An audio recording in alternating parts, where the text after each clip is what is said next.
I mean, Yeah. the first team I thought of was Chicago because I've never really trusted Mitchell Trubisky. Yeah. Nah. He couldn't use his offense. He couldn't use his weapons. I'm like, what kind of QB can't utilize his offense? I mean, his backup, Chase Daniel, a few years ago, he used it right when he was starting. Then he is a Mitch Trubisky style back in. Oh, God. Mediocre, man. Mediocre for Mitch Trubisky. That's my grade on him. But I digress. So now that brings up this other follow up question. Who would be coveted more, Andy Dalton or Cam Newton?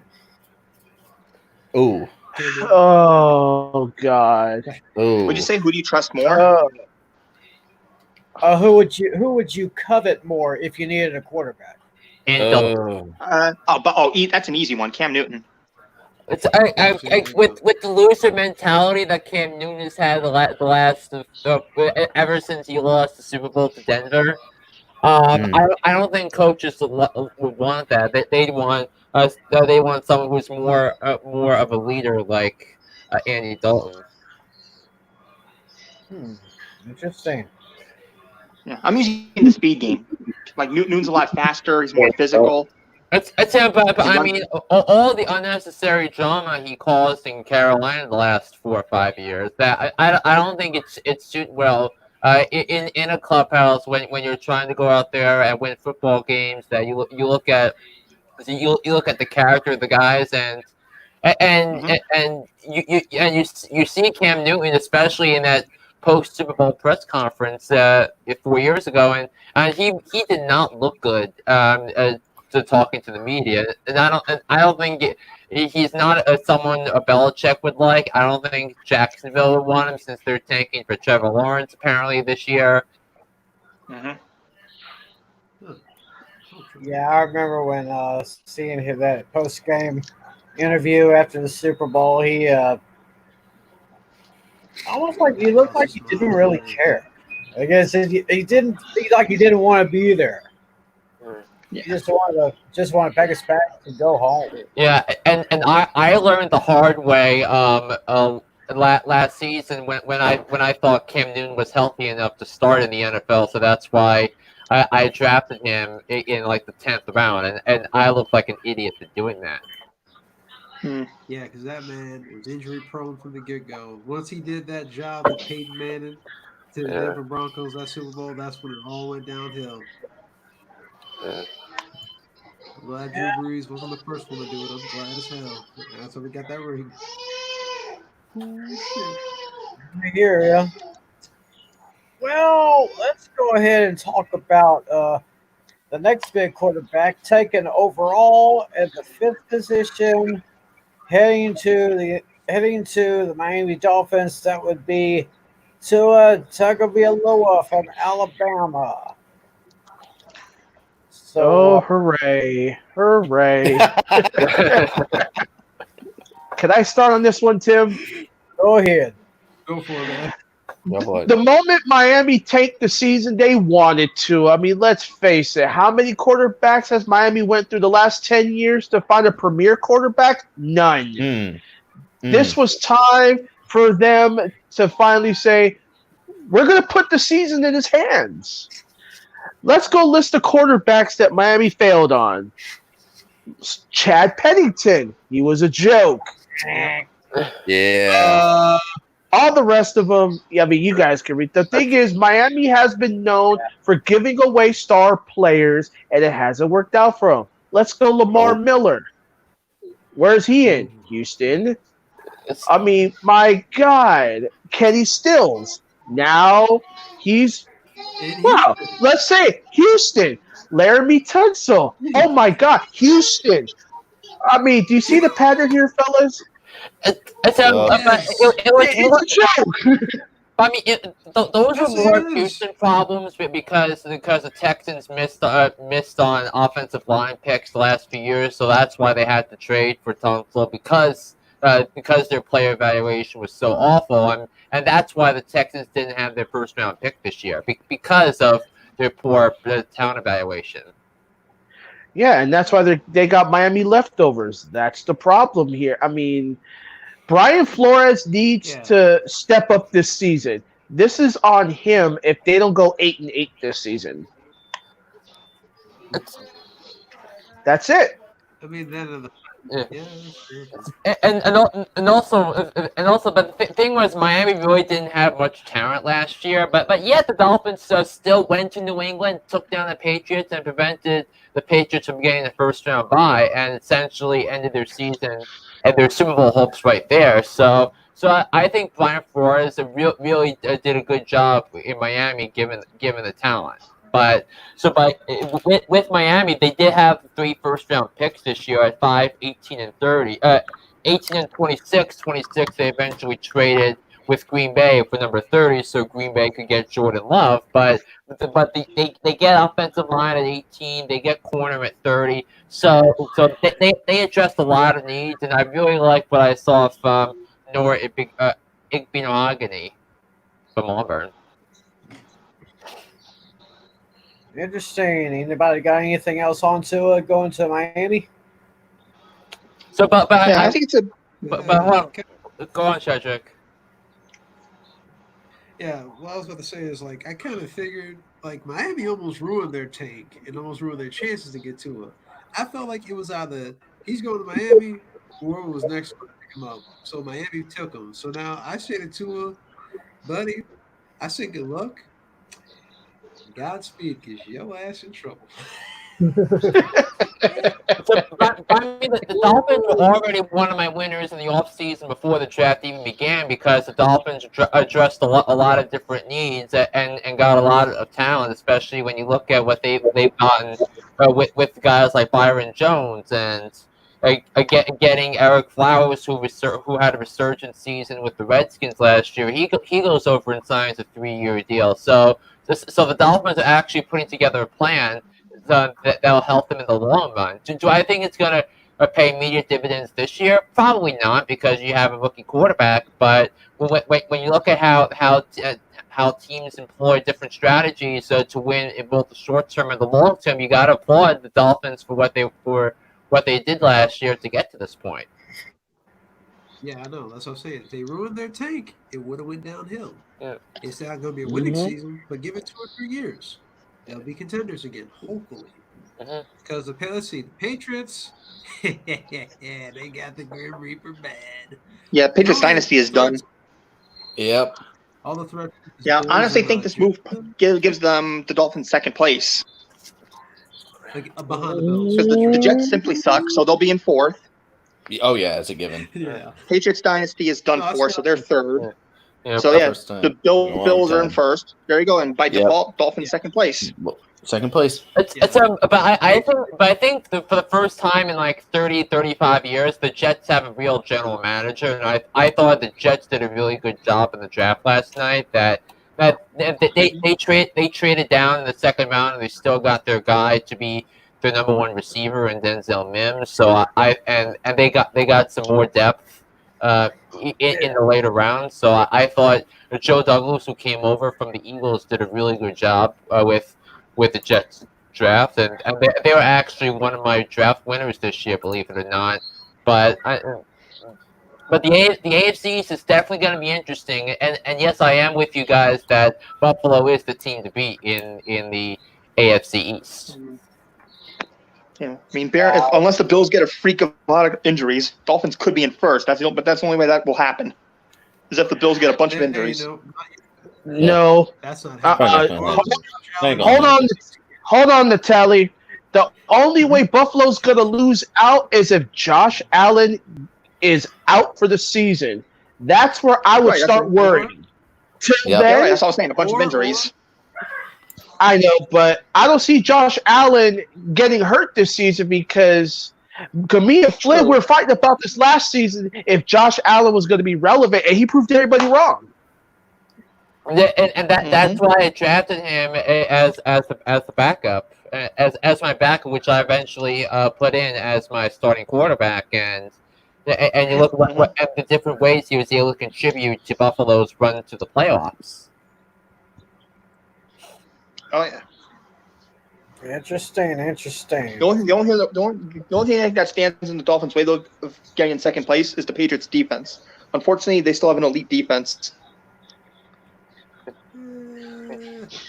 All right. But not their kicker. Anyway. Kick.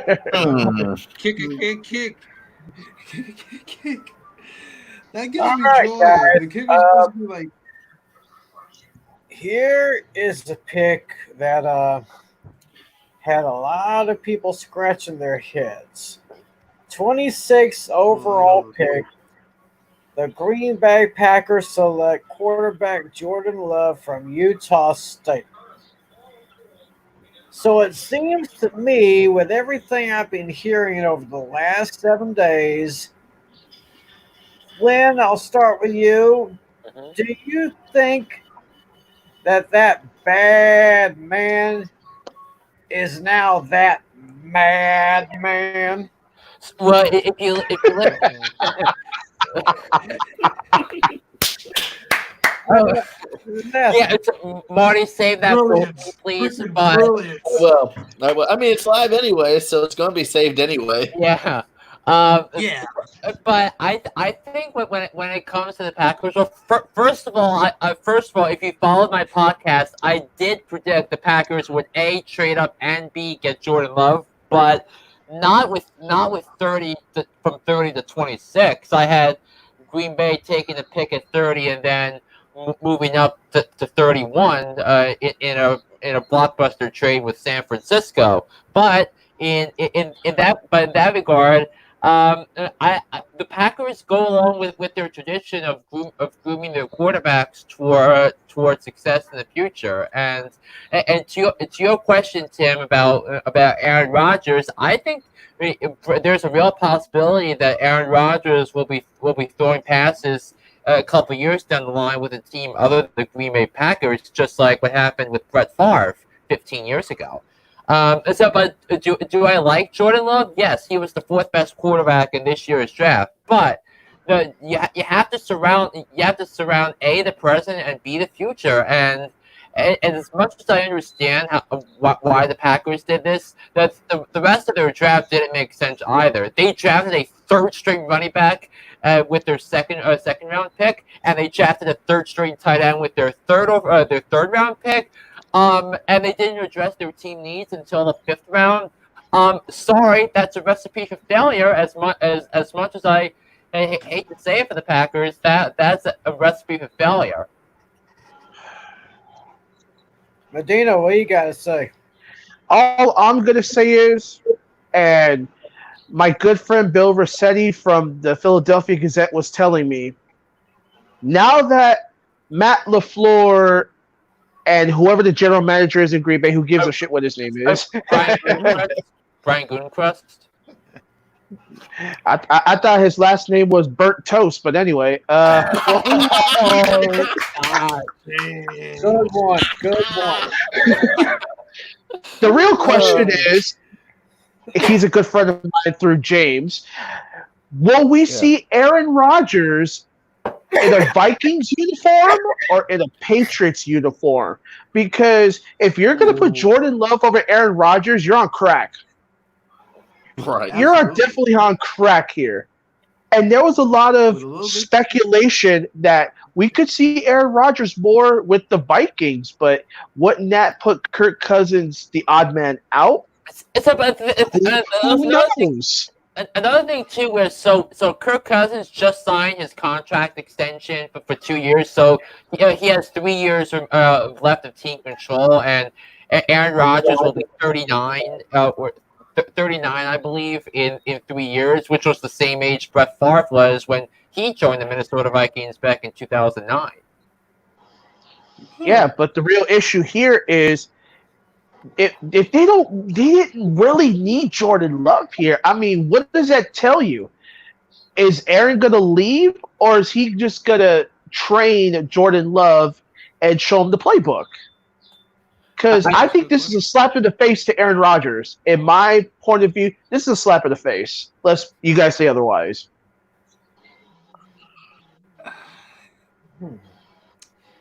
That is indeed a slap in the face. Aaron Rodgers, he brought the Packers at least to playoffs at least a couple of times during those seasons before he got those injuries, broken clavicle, then he got a hurt knee.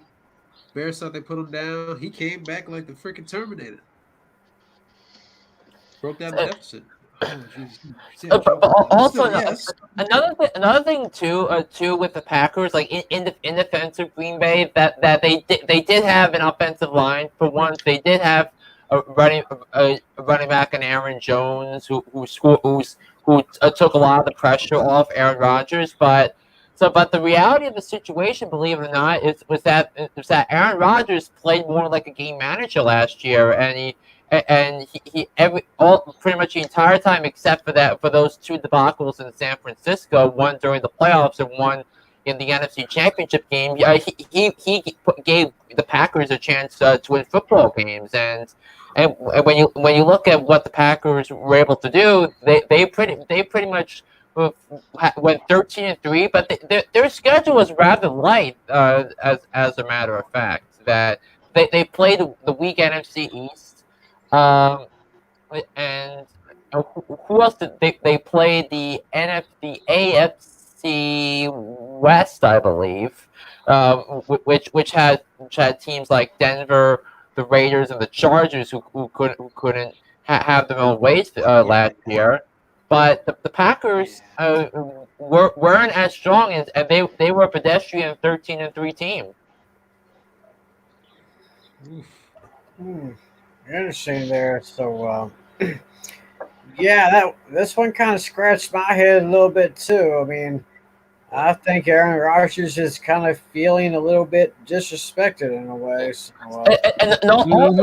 Also, here's another thing. Aaron Rodgers has only thrown one touchdown pass to a first-round pick in his entire career, and that was to Mercedes Lewis last year.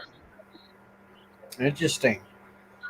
Well, I'm kind of hoping that Aaron Rodgers will stick around for maybe at least one more year, or He's going to get at least 2 more years in Green Bay. got 2 more years in Green Bay. Hopefully, Oh, yeah, sure. hopefully he'll come down to Dallas. Which, by the way, Aaron Rodgers has never lost. He's never lost to Dallas at Green Bay. That's what I'm trying to say. So, hopefully, if Cowboys can get Green Bay in the next couple of weeks at Lambeau Field, hopefully we can give him his first loss against the Cowboys at their home stadium. So Aaron Rodgers has never lost to Dallas at Green Bay. And it was kind of interesting because Brett Favre never won in Dallas. Kind of interesting. But I think there was a game in Dak's rookie year that the Cowboys went up to Green Bay and beat the Packers. I think I remember that one. Packers, go on, Tim. I think it was the game where Aaron Rodgers threw his very first interception against the Cowboys. Yeah. Which is kind of interesting because he never threw any interceptions against the Cowboys. He was dead solid, you know? Yeah. And in the 5 games that Aaron Rodgers has played in Jerry World, once during the playoffs, 3 regular season games, and the Super Bowl, remember, that he's won every single game he's played in Big D. Yep. Because the Super Bowl was played in Dallas that one year. Oh yeah, that it was. So I'd say we give Aaron Rodgers maybe a couple more years. Mm-hmm. All right, so I guess Aaron Rodgers should research. Bad. But at least he'll have a good guy. Now I want to talk about someone that was picked number 17 by my Cowboys. At first, I scratched my head about this, but then it kind of made sense. The best receiver in the draft, CeeDee Lamb from Oklahoma. I remembered that the Cowboys have lost Randall Cobb. He decided to pack his bags and drive down Interstate 45, where he's now going to be catching passes from Deshaun Watson. So CD Lamb going to the Cowboys. Sounds like a good fit to me. Makes sense because you can never have too many receivers. It's but the thing Tim and I were curious about when it came to the Cowboys picking CeeDee Lamb was that they lost Byron Jones, they lost Robert Quinn, so I would have thought conventional wisdom would have said the Cowboys would go defense in the first round, but to replace guys like Byron Jones and Robert Quinn and they didn't do it in the first round with picking CeeDee Lamb, which by the way screwed the Philadelphia Eagles in their search for getting a wide receiver, which was a desperate need for Harry Roseman's bunch. But the Cowboys did wind up with their second round pick selecting Trevon Diggs with their second round pick, who was on my board as a first round pick, and you look at how the Cowboys secondary shapes up now compared to what I thought it was going to be after they drafted Lamb. You got to give Jerry Jones a lot of credit for letting their need fall to them. Yes, I definitely did that. Anybody has anything else on Lamb? He looks like a piece of lamb because I wanted Dallas to get defense here. I really thought Dallas needed some defensive help here, but I had Chasen going to Dallas, but whatever was in Jerry Jones's little head, I mean, let's face it. Like you said, Tim, Randall Cobb packed his bags. And I mean, you still need to beg the big question. Will they really give Dak Prescott the max deal here? You guys need to do something with Prescott. And I mean now. Y'all need to do something about that. I'm very baffled with what the Cowboys did with Dak this offseason. Yeah. Yeah, after giving That was terrible. after giving Jalen Smith an extension. Of course, they gave the extension to Zeke before last season. They gave the extension to Amari Cooper a few weeks ago. Yep. And now they just put that exclusive franchise tag on Dak Prescott. He seems a little bit disrespected by that. I probably would be myself. But, yeah, there's something that's just got to be done. I believe the deadline is July 15th. That's correct. So Jerry So he's got a and few months. Steven. So Jerry and Steven got to get together with them and try to figure out something before then. And before training camp starts, hopefully they will get him locked in so he can move on to other pressing matters. And I had Dallas with speaking of the Dallas defense, I had Dallas getting C.J. Henderson with number 17, but Jacksonville wind up getting him at number 9. So I thought that pick was going to be interesting to see what the Cowboys would do with their defense. Although we did say they got Trevon Diggs in the second round, which turned my original draft grade for the Cowboys from a D+ to an A-. Yeah, I would definitely say that D- A+. From a D to an A-. I would definitely agree with that here. So I don't see any more real prominent names as far as the first round is concerned. Sam, but I will say that there were 4 trades within the first round. So the first one involved Will's 49ers, where the Tampa Bay Buccaneers moved up one spot from 14 to 13 to draft the last remaining elite offensive line prospect in Tristan Wirfs, while San Francisco got a pick back in return, a 4th round pick in addition. It's Tampa Bay's first, and got Javon Kinlaw from South Carolina. Mm-hmm. The same college that Deebo Samuel came from. Put that in mind, folks. We like them over there. So looks like John Lynch did some advanced scouting when it came to Deebo Samuel. Yeah. And what scared me about the Niners going down one was we were supposed to get CeeDee Lamb. A bunch of mock drafts were supposed to have CeeDee Lamb coming to the Niners, but then My at mock the had same CeeDee time, Lamb. but getting Kinlaw, I get it now because we lost Buckner and Sheldon Day to the Colts. I was like, okay, let me refresh for a second. Okay, we have nobody on that right side of the defensive line. They get Kinlaw while Nick Bosa's on their side. Okay, now it made sense for me.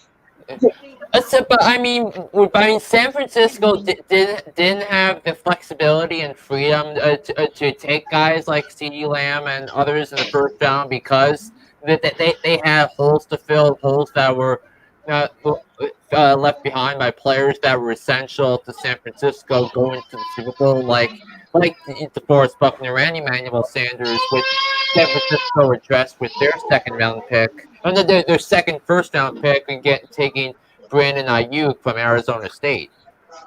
Which helped us gladly. Yeah. So don't really see any more prominence for first round picks. I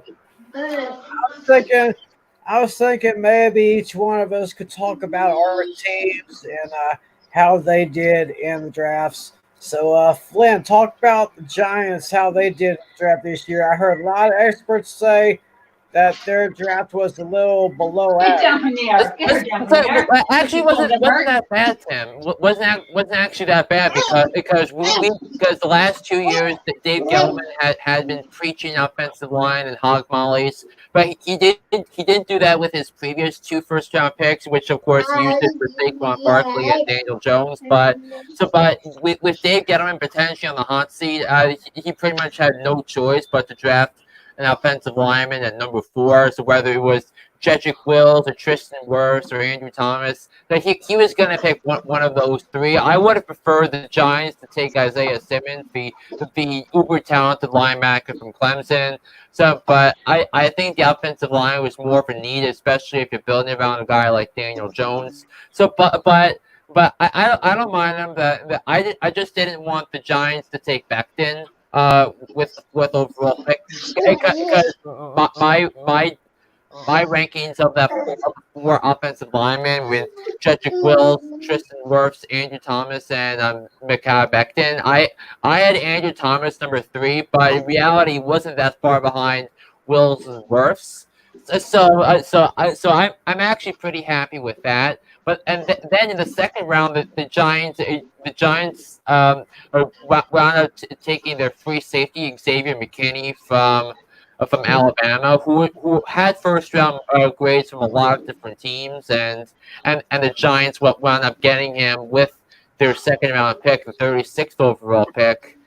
And then the Giants wound up drafting offensive linemen with their 3rd and 5th round picks, and then that they drafted a whole slew of linebackers with their later picks. But I would have liked if the Giants took a linebacker with their 3rd round pick, but because Dave Gettleman stupidly traded for Leonard Williams, he gave up his 3rd round pick, and the Giants would have taken Zach Bond had Dave Gettleman not trade for Leonard Williams. So I really can't say I'm mad with the Giants this year. I thought they did a pretty good job this year.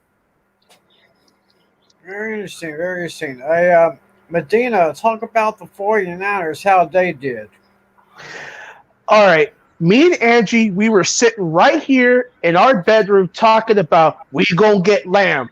She says we getting some lamb chops. I was like, not lamb chops. But I'm baffled that we didn't get a wide receiver. And I mean, Cedric, congratulations. You got Emmanuel Sanders, so hope he does well out there in New Orleans. But again, I kept thinking, what holes did the Niners need? Of course, defensive line, Javon Kinlaw. Brandon Ayuk, they compared him to Calvin Johnson. I'm like, wow, that's the most steadfast comparison I would have thought. And then Joe Staley retiring. It was a sad day. But we get Trent Williams. Woo! Lord, help us. And then we drafted Colton McKivitz. Okay, I'll give it that. I didn't think much of it. But then we went and got Javon Jennings from Tennessee. That was a shock pick. Because honestly, we needed more defensive help, if you ask me honestly. But, I mean, I think the Niners' shock pick of all was Javon Kinlaw. So I think we did okay. If I had to grade the Niners drafting, I would say about a B plus. Though I mean, I'm still baffled we didn't get a receiver in the first round until we had to, do that deal with Minnesota. And look what Minnesota got out of it: Justin Jefferson. Well, they got Yeah. they got Justin Jefferson with the pick they got in the Stephon Diggs trade with Buffalo. The other first I mean, round I'm sorry. pick, Gladney. I mean, Green Bay. I'm sorry. I'm just overexcited about Kinlaw, but I would give the Niners a B plus. But I'm still baffled that we didn't get Lamb or Drudy or Ruggs the third. But I mean, I'm content though. But I'm just still baffled of what Shanahan and Lynch were doing. But I'll say B plus. I'll leave it at that. So, yeah, and I gave the Giants a B plus. So yeah, B plus, B closer to a B plus because I thought the Giants got better. That Dave Gettleman proved to Giant fans that he actually has a plan and he actually wants to put something in motion for the future. That he's not thinking win now, he's thinking win later, which is what he should have done 2 years ago. But I'm happy he sees it and the Giants are actually in the right direction. Yeah, I'm actually looking at the 49ers draft list here, and seems like they were only able to get one of their needs, which was an offensive tackle. But this Javon Kinlaw should be interesting. Could be another great weapon for Jimmy G. You never know. Yeah, and also remember too, Tim, that San Francisco didn't have their fourth, third, or second round picks because they used their second round pick to land D Ford, and they used their third and fourth round picks to land Emmanuel Sanders. Mm-hmm. Yeah, well, let's go to Marty Bingo if he knows anything about what he thought of his Ravens picks. If it's a definite, Ravens had probably the best draft they've had in quite some time. CBS Sports gave the Ravens the number one draft, number one in the draft, and a grade of an A plus, rightfully so. Granted, we had a few holes, especially after that wild card game with Tennessee last season. With the team we have, with the team we have now, we got Patrick Queen in the first round. That was a no-brainer. J.K. Dobbins, he's a legal threat to score every time he touches the ball. And then, if you remember, we got two slot receivers. James Prosh in round 6 and Devin Duvernay round 3. And two inner offensive linemen to help replace the irreplaceable Marshall Yanda. This was a flawless draft for the Ravens. The Ravens the Ravens were definitely one of the biggest winners of the draft, and even drafting a linebacker in the first round, with a linebacker more specifically to stop the run, which was they needed to do during the wild card, but we didn't. Which was the fatal flaw during that divisional round game against Tennessee and Derrick Henry. Absolutely. We needed somebody to stop Derrick Henry, and we didn't. And now we got somebody. I gotta be honest, I think we're going all the way this year. I think we're going all the way to Super Bowl this year. Ooh. Like Cedric said earlier, Lamar Jackson And the Ravens need a ring. With this team we got, I think this is the year they're going to do it. Honestly, Just this is their year. Just don't freaking choke. I will. Just don't I choke. am. I know. That's Just the only don't thing. choke. I am All you definitely gotta do is not choke. That's it. keep my eyes on that AFC North division. That is Oh, going to be. they've already got the North. They've already got the North without a doubt. Mm-hmm. Now it's just getting to the Super Bowl. Yeah, and also too, and some of the running backs that the Ravens are going to be facing next year, they'll be facing Derrick Henry and the Titans again. They'll be playing Zeke and the Cowboys. They'll be playing Saquon Barkley and the Giants. They'll be playing Nick Chubb and the Browns twice. So they'll be facing some pretty elite running backs next season. Yeah, and they need somebody to stop him. Patrick Queen's perfect.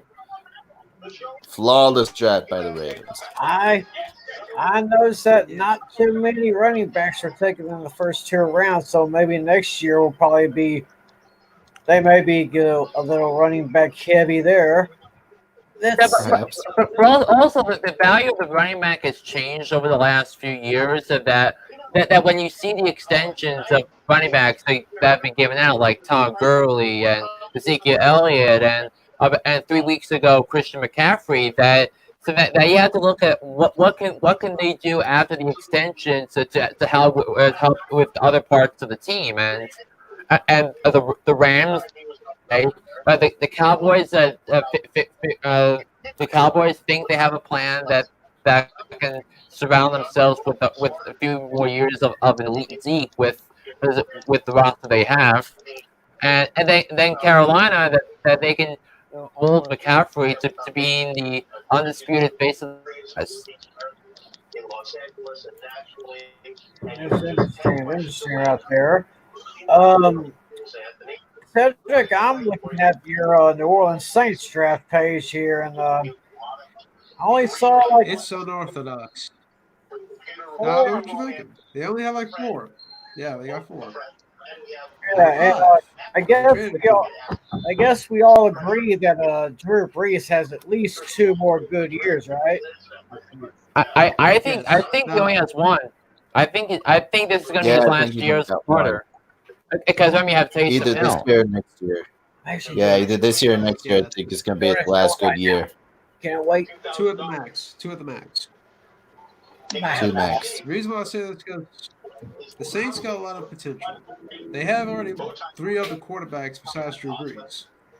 Yeah. Picking Emmanuel Sanders, like Drew said. Him and freaking Michael Thomas is going to be a double-header menace for all defenses Yes. to cover. I kid you not. Absolutely. Then the running back situation, Alvin Kamara and Latavius Murray, he's coming around. He ain't no Mark Ingram, but he's coming around. And then you got others because, well, the fullback position, Zach Line retired, so we got that filled up. There's a lot of talent. Tight ends, we got our 3. The newest one, Adam Trautman, he may be the next Jimmy Graham, may or may not, but give it time. Got your offensive line set up, and also with the 24th pick, the Saints bolstered their offensive line by taking Michigan center Cesar Ruiz, which I would have loved the Giants to get at 36. But and yet, yes, it's kind of a reach, but I think it makes sense when you look at how much protection Drew Brees is going to need and how much Taysom Hill is going to need when he becomes the starter. But but the pick I loved about New Orleans was them trading up to draft Zach Bond from Wisconsin, which I gave him first round grades and he wound up in the 3rd round. Yep, they needed versatile people. See, their mentality was quality over quantity.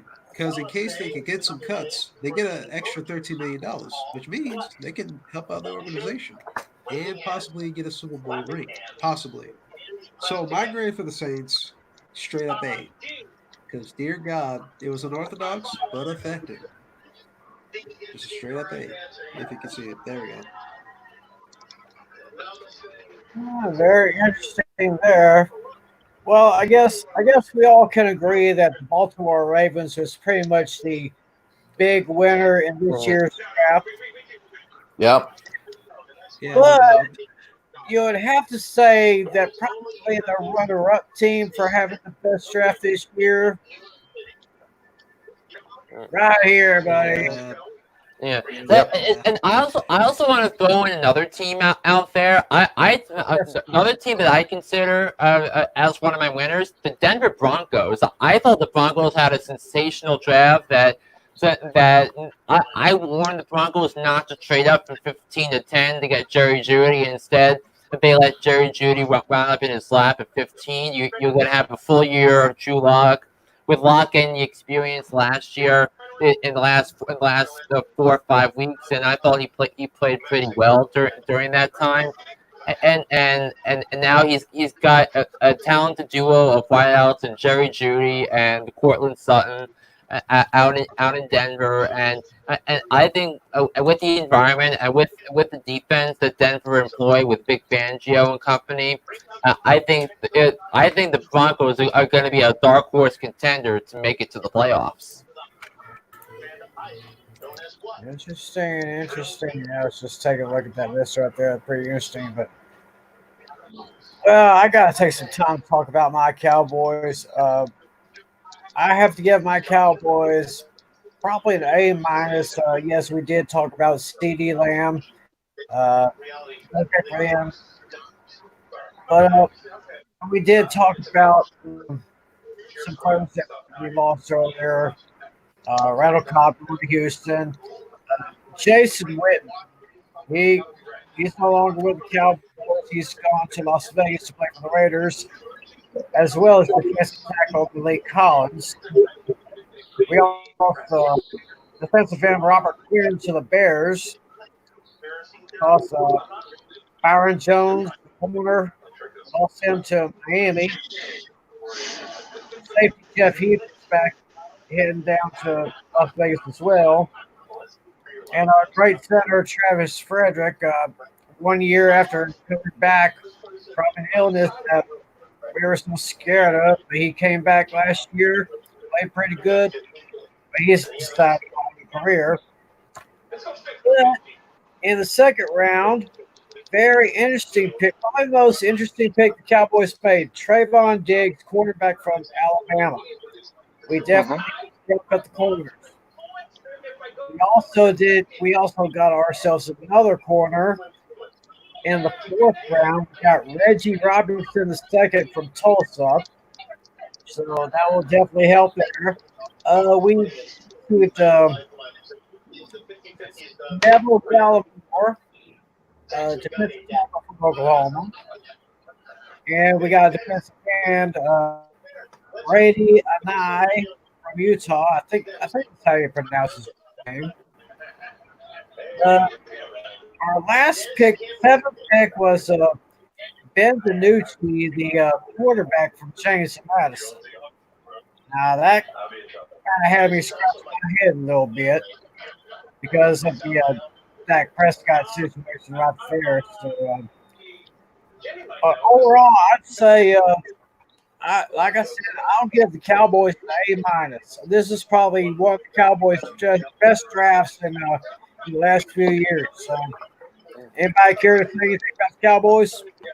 Yeah, and also more importantly, what the Cowboys did to separate themselves from the Philadelphia Eagles in the NFC East, and I do want to talk a little bit about the Eagles. So the Eagles, instead of drafting a guy like Justin Jefferson, they wound up taking Jalen Reagor, the wide receiver from Texas Christian, and I thought they should have taken Justin Jefferson or someone like T. Higgins. T. Higgins wound up in the second round with Cincinnati. But you have that, but then the Eagles are selecting Jalen Hurts with their second round pick. Yeah. So with Carson Wentz and Carson Wentz's extension kicks in starting next season, that really boggled me. Jesus. Oh, they're freaking. Anybody got anything else on that? Well, the Eagles drafted two Jalen, so when one quarterback goes down, blame the other. That's all I can say. There Especially for this you go. Want to know how Carson got out again? Jalen hurt him. There you go. Yeah, but the Eagles have never had a clue how to handle a franchise quarterback like going back to when they had Randall Cunningham and when they had Donovan McNabb. Yeah. Oh, I think those are the that's last two bad. guys I can really recall really carrying their teams to success right there. Only to fall short due to mismanagement. Y'all had gold in y'all hands and your blood. You had it all in your blood. Yeah. But I no, remember Donovan. saving grace. Yeah, go on, Flynn. Go on, Flynn. Go for it. But I mean, Donovan McNabb taking the Eagles to 4 straight NFC Championship games and only winning 1 and losing the Super Bowl in that year. So, and and you have Andy Reid, the quarterback whisperer, who was in Philly for 15 years, and he went Super Bowl with Kansas City and not Philadelphia. And I mean, I'm happy Eagles fans are happy for Andy Reid because he got his championship with Kansas City, but. Maybe the Eagles would have won more championships, in addition to the one they had 3 years ago with Wentz and Nick Foles. Yeah, but again, shit, just too much. I mean, it took Big Dick Nick to get the ring against the Patriots. I'll say it again. You had Gold with Cunningham, couldn't get the job done.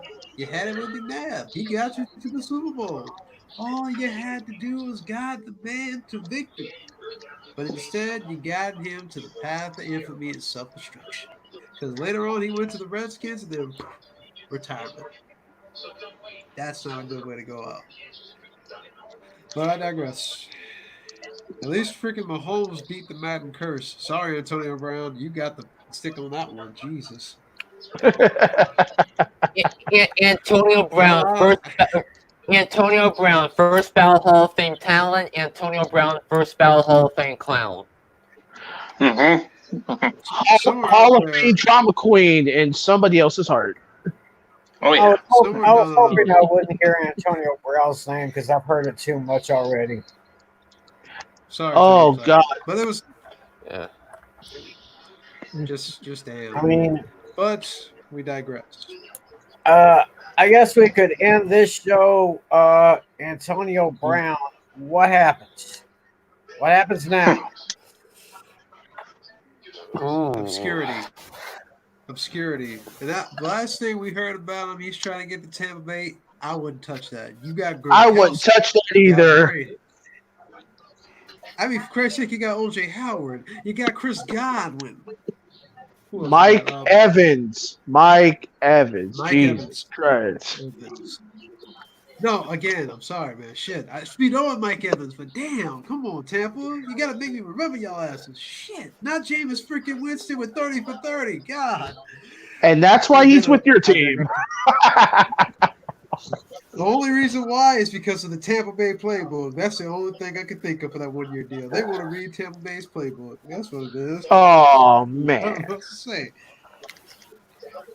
You know, I don't think he's going to play too much because it's going to be Breeze and Taylor. If and only if the XFL comes back into operation, do you think Antonio Brown would want to play there? I would seriously doubt it. Yeah, I doubt it. I doubt it. If he wants a paycheck, he could, but I don't see it. Nah, I don't think any locker room wants that toxic shit in there. God forbid. Nobody Antonio wants I that. wouldn't put it past him. I wouldn't put it past him if he tried. I wouldn't put it past him.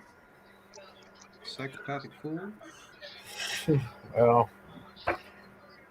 Well, does anybody have anything else to add before we put a bow on this thing? I think we about cover everything. Yeah, we covered everything. We didn't cover Chase Young going to the Redskins at number 2. Oh, that's right. Oh yes. Redskins on of a new day with Ron Rivera as their head coach now. And my draft comparison to Chase Young is a Reggie White. That's my comparison. Huh. Oh, Reggie White. Reggie White. Yeah, Now, that and, absolutely. and Nick Bosa said before the draft that he even meant Chase Young will be better than both he and his brother. They all went to Ohio State, and the fact that Nick Bosa said that about Chase Young really tells you how much the Redskins should be excited with that. Yes. I hear you. I And hear here's you. hoping they get out of here's hoping they get out of obscurity and get into the playoff picture. But if you still got Dan Snyder as your freaking general manager, Yeah. you're in trouble. Dear God, that man is an idiot. He makes no. Let me think. He makes Adam Gase look like a damn genius. Let that sink in. Good Yeah. grief. All right. All right. All right. Natalie says his battery's about to run out. So, Natalie, thanks for coming on, buddy. Oh yeah, absolutely. Thank you for having me. Thanks, bud. Yep. Before we get out of here, Flynn, talk about your latest edition of Hooked on Sports. So my newest edition, so pretty much like a rundown of some of the things that happened during the NFL country with The Last Dance, and it is one of the best sports documentaries I've ever seen. And episodes 5 and 6 are gonna be dropped on Sunday night on ESPN. Yeah. I wonder if there's a chance I could rewatch the first four before these next two come up. But y'all make sure to listen to John Flynn, Hooked on Sports. Look for him on Spotify. Look for him on Apple Podcasts. Look for him anywhere you can listen to podcasts. And I think with that, I think we've had a pretty damn good show. And I was so glad to have these guys with us. I had John Natale, who just stepped out. Thanks to Cedric Witherspoon, my man. Take care. Marty Bengal, the Baron of Baltimore. Take care. John Flynn. And of course, our champ, Will Medina, who just stepped out of the studio. We'll probably do another fantasy football show sometime right before, maybe before the preseason starts. We still don't really have a timetable on when we're going to start with the season, with the Hall of Fame game and the training camps and the preseason games coming up.